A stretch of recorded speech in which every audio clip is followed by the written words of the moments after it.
In this short video, I will tell you that how you can easily change media upload quality on WhatsApp in 2024. So guys, if you are looking to send pictures or videos to somebody on WhatsApp with highest possible quality, you have found the right video. In this video, I'm going to tell you that how you can easily send pictures, images or videos to anybody on WhatsApp with the highest possible quality. So before starting the video, make sure that you have liked the video and hit that subscribe button, and make sure to watch the video till end so you don't make any mistakes. So first of all, open up the WhatsApp application.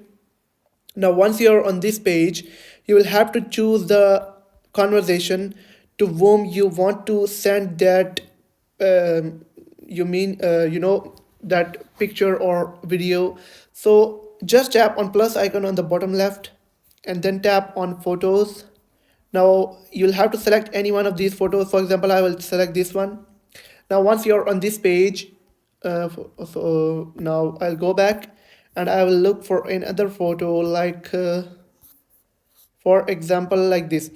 Now once I've chosen the photo, I will get an option of HD on the top of the screen. Just click on it and select the uh, possible highest quality.